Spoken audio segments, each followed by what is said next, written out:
Hi guys, it's the Black Bonsai Guy, and I am back here again today. I want to say a special shout out to all my BBs and BGs, to my bonsai boys and bonsai girls across the nation. I'm getting close to getting 100 subscribers. By the time this comes out, I hope I'm above 100 subscribers. Um, it's been a lot of work to get to this point, but it's definitely been it's definitely been fun, and definitely I learned a lot during this process. So without further ado, today is generally a day where I post stuff about bees. Right now, weather is a little cooler, so I won't be going into the hive as much as I normally do due to cold weather. As things get colder outside, you want to start to go into your hives less and less because you tend to disrupt the bees. They're trying to stay clustered and stay warm. When you go into the hive, they break cluster and they start to, kind of get you away from the hive. Also, you tend to break propolis that's in between the frames, and it's so cold outside that the bees can't recover and put more propolis out.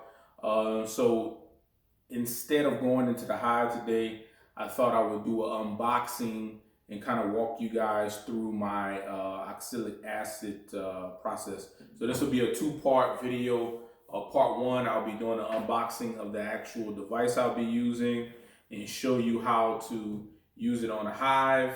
And then in part two, I'll be doing an unboxing of the rest of my equipment that I use because I'm still waiting for it to come in. It should be in later today, but it's the holidays, things can get backed up. So without further ado, let's get straight into it. Okay, so first of all, what is oxalic acid and why do we need it in beekeeping? Oxalic acid is used to treat Vieira mites. So Vieira mites are the number one pest, the number one bug, the number one cause of diseases in bees all throughout the world. And what we do is we treat those pests, those parasitic pests, we treat them with oxalic acid. And what oxalic acid is, I don't have it here today. That'll be in part two. Oxalic acid is actually wood bleach. So you see people use this all the time, like when they're trying to bleach a deck. They also use it in the gem and crystal industry. They use it to clean gems and crystals. In beekeeping, we use it to vaporize and put the vapor into the colony. And once the vapor goes into the hive, it will attack the Vieira mites and basically kill them. And basically what you want to do is you want to get your mite load, and there's multiple numbers out there. I won't quote anything because, one researcher may say 3%, one researcher may say 5%, some may say 2%. I've seen it all across the place. The problem is if you have Vieira mite load in your colony, you want to bring those numbers down as close to zero as possible. So for my treatment, a lot of the professionals, they use, a Pro Vap 110. And it's a device that you basically insert into the hive and you release the vapor into the colony that way. After doing some research, I found a guy, his name is John Olivier. If you look in the description below, I'll have his contact information. I think I have an email address on him. I don't think he has a website. And you just reach out to John and say, hey, I'm interested in this device that I'm going to do this unboxing on.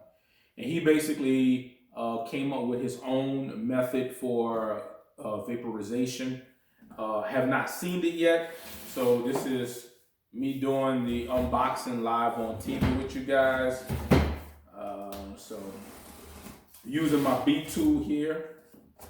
This is called a J hook, used to get frames out of a hive. And I'm gonna go straight into it. See, like when I got into beekeeping, I didn't realize it was gonna be all this stuff. It's a lot of stuff that you gotta keep up with. Hopefully y'all can see it. some of his packaging. Nothing in that. Boom, boom, boom. Packaged it pretty good. All right, all right.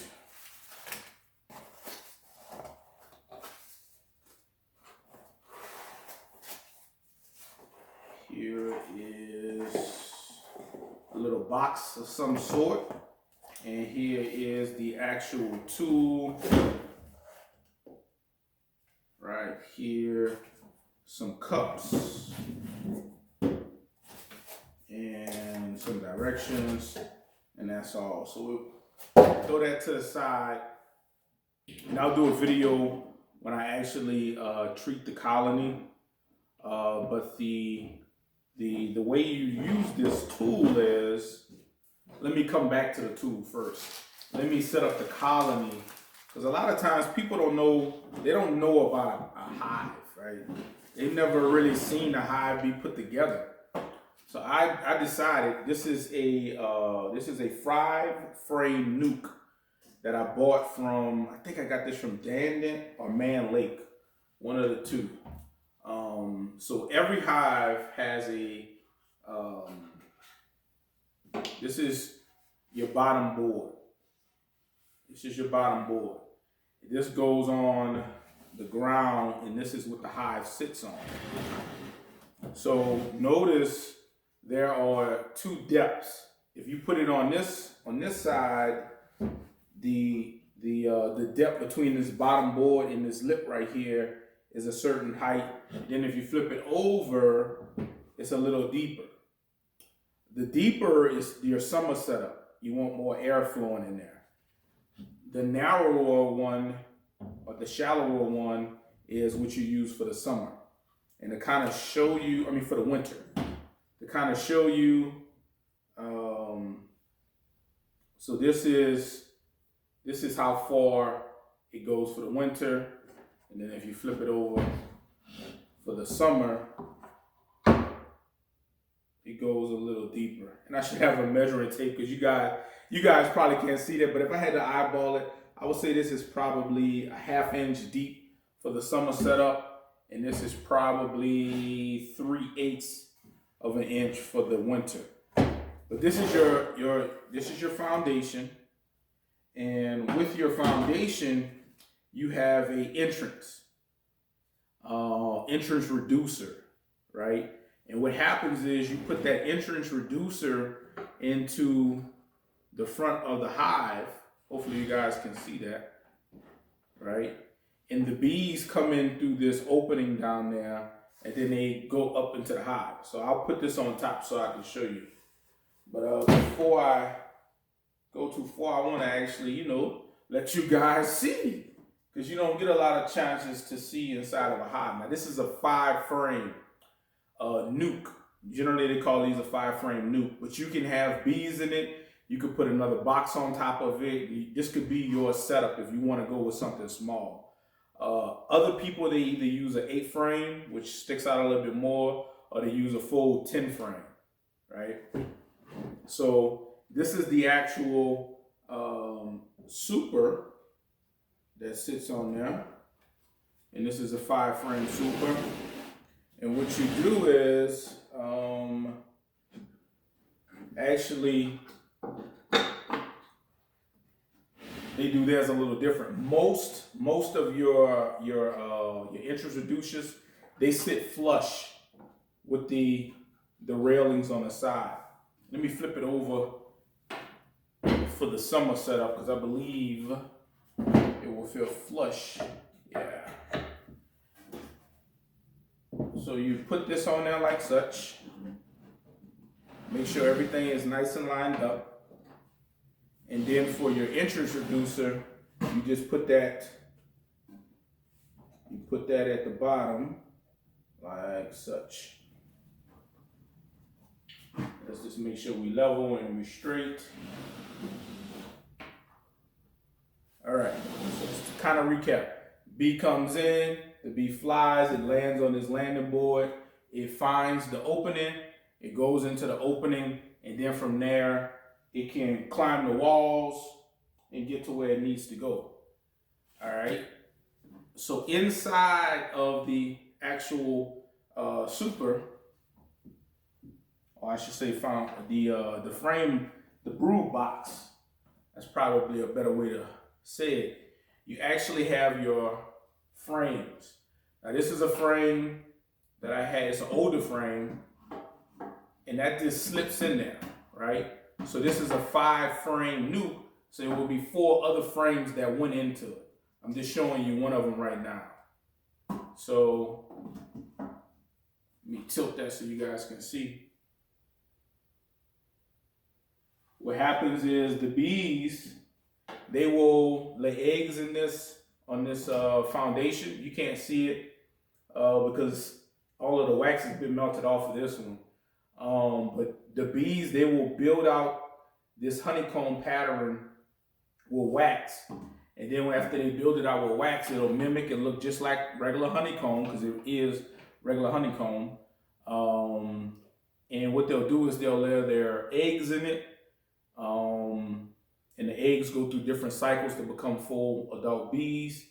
They'll put honey in there. They'll put their bee bread in there, which is the little mixture of pollen and nectar and some enzymes. And that's where they store everything. So you got your foundation down here, you got your entrance reducer, and then you have your brood box. You got your frames in there, and then what you have is a inner cover. And the inner cover goes on there just like this, right? Now some people don't like this little notch. This notch kind of helps with venting. Allows air to go outside the hive. From what I'm researching, that little notch is not necessary. It's not good to have. Bees will do their own, they will do their own ventilation. They will manage the temperature in there. And if you notice on this inner cover, you have a little notch in the middle. And that notch is where you put your feeders on. And the feed will just drip down in there onto the frames, and the bees will come up and they'll start drinking syrup.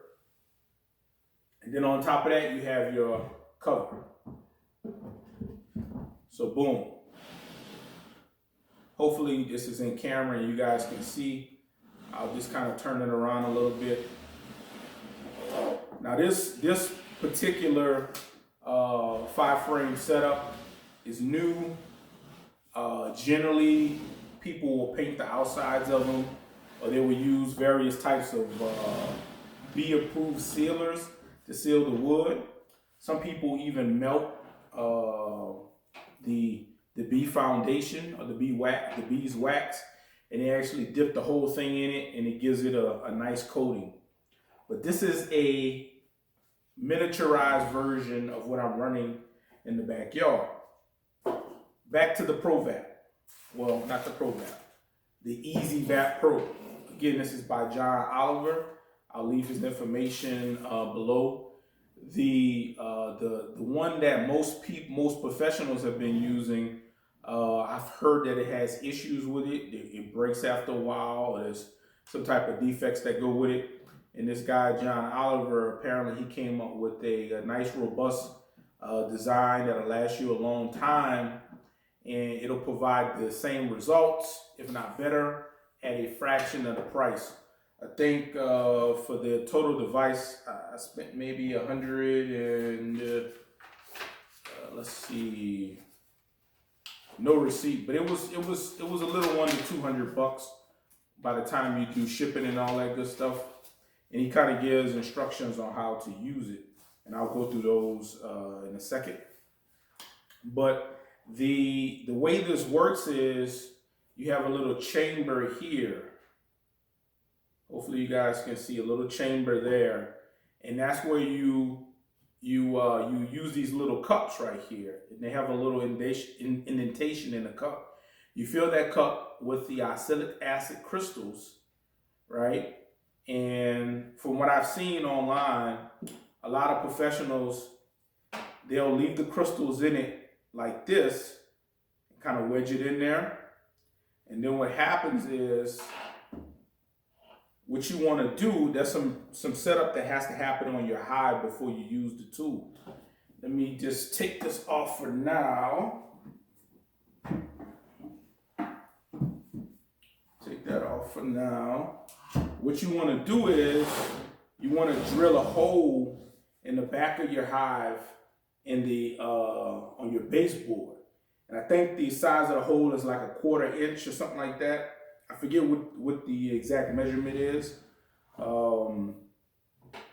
And you want to drill that hole because that hole is going to receive the male portion of this device. So imagine you still had your setup on there, you had your little hole in the bottom, you have your crystals in there, you have them, you know, right there. And as soon as you put it into that hole, you flip it over, the crystals, they fall down into this heater, and the vapor starts to come out of this male part. And as the vapor goes into the colony, what's the word I'm looking for? The vapor gets into all of the nooks and crannies, and you basically clog up your entrance. Let me show you guys. Get this back.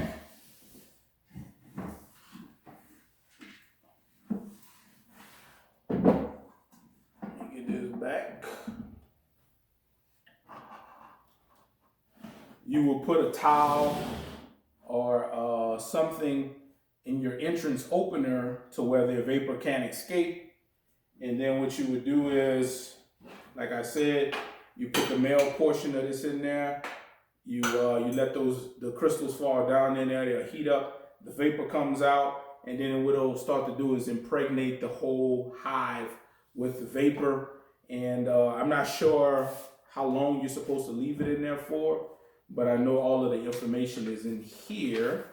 Let's see if I can find it really quickly. So you're using 1/2 teaspoon per 2 deeps or 3 deep brew boxes. Let's see. And the crystals get heated to 450 degrees, and you put a 1/4 inch hole in the back of your box. And just trying to clean the bowl after 20 treatments. I probably should have read all of this before, but I couldn't do it if it's an unboxing, right? So it looks like once the device is connected and it reaches 450 degrees in less than 2 minutes, 2 grams. It looks like this is a 30-second treatment. Again, I'm just kind of glancing over this. Yeah, 30 seconds. So you treat your hive 30 seconds. You got that little hole in the back of it. It does what it needs to do. I've heard some people, they leave the entrance clogged up for like 2 hours. The hole that is in the back of the hive, you plug that hole with a golf tee. You know, that you set a golf ball on, you plug it. And then that's pretty much it. So this is part 1 of the video. I'll be back with part 2 a little bit later on today once the rest of my material comes, and I'll walk you all through everything that is needed. And after you hit the hive for those 30 seconds and you let it, stay in there for a certain period of time, you want to treat again X amount of days away, so that you're killing you're killing the veromites that are in various stages of their development in various places in the hive. So for those who don't know, the actual queen, when she lays an egg, that egg will stay in that formation for so many days, and then it turns into a larvae. The larvae stays in that formation for so many days, and then the bees, they'll give it some raw jelly, and they'll cap that larvae, and then it goes into the pupal stage, and a pupae rather. And before the bee hatches out, it has to, break the capping off of the cell. It climbs out, and then it goes on to complete its life cycle. So when that cap is on there, sometimes the Vero might still crawl in there and they'll start eating and feasting on the larva. So the larvae, in many cases, they may die.